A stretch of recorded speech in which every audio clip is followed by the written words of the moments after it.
Assalamualaikum warahmatullahi wabarakatuh.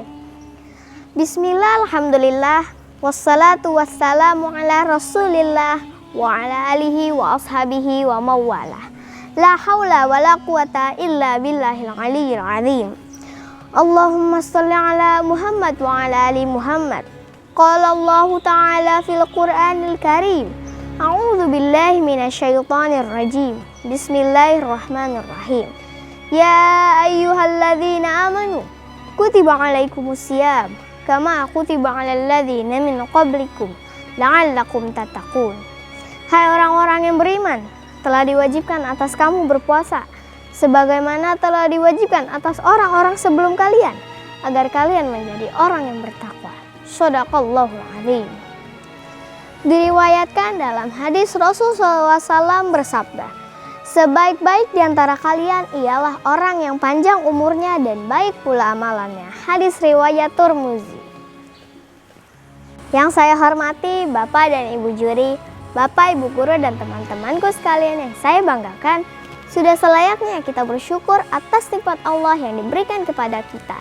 Nikmat yang begitu banyak sampai tidak terhitung jumlahnya. Wa in ta'uddu ni'matallahi la tuhsuha.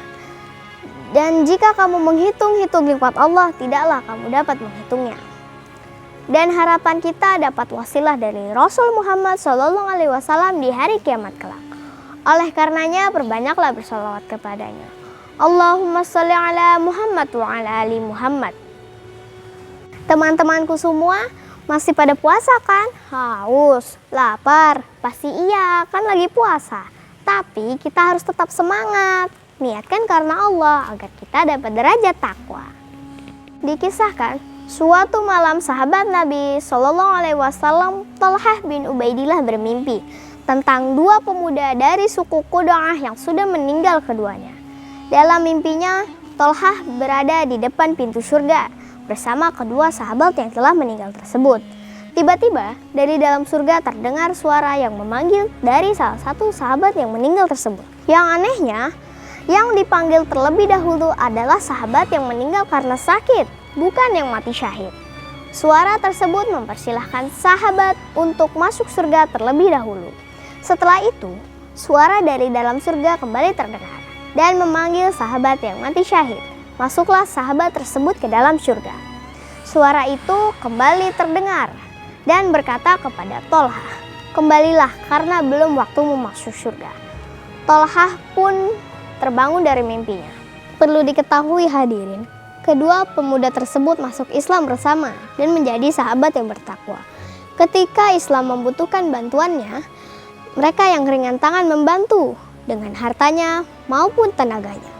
Hingga suatu saat, mereka mendapat panggilan untuk berjihad. Keduanya pun gembira dan menyambut panggilan jihad tersebut. Di medan jihad, keduanya pun bertempur dengan gagah berani. Namun dalam perang tersebut, satu dari antara keduanya mati syahid, sedangkan teman satunya pulang dengan membawa kemenangan gemilang.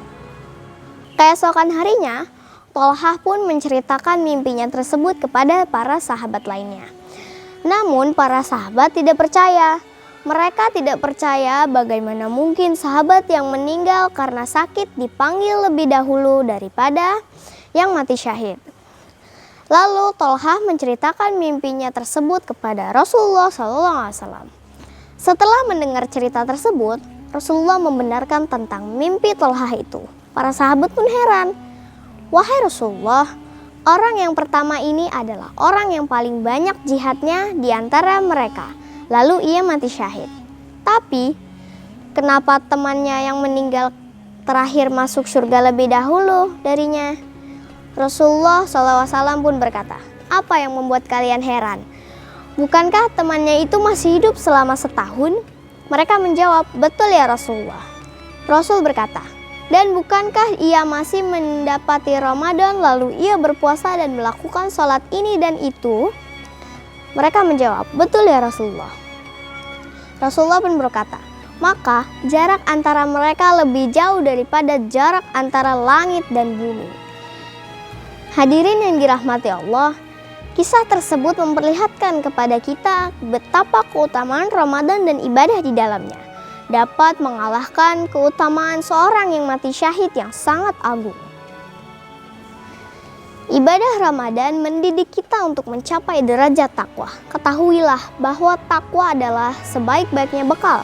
Takwa itulah jalan keluar ketika seseorang berada dalam kesulitan. Takwa itulah sebab mendapatkan pertolongan dan ridho dari Allah Subhanahu wa Ta'ala. Oleh karenanya, jangan sia-siakan umur kita. Perbanyak ibadah mengharap ampunan dari Allah Subhanahu wa Ta'ala. Allahumma innaka afun tuhibbul afwa fa'fu anni. Ya Allah, Engkau Maha Pengampun, menyukai orang yang meminta ampunan. Ampunilah aku.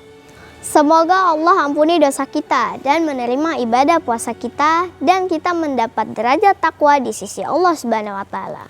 Amin amin ya rabbal alamin. Wabillahi taufiq wal hidayah. Wassalamualaikum warahmatullahi wabarakatuh.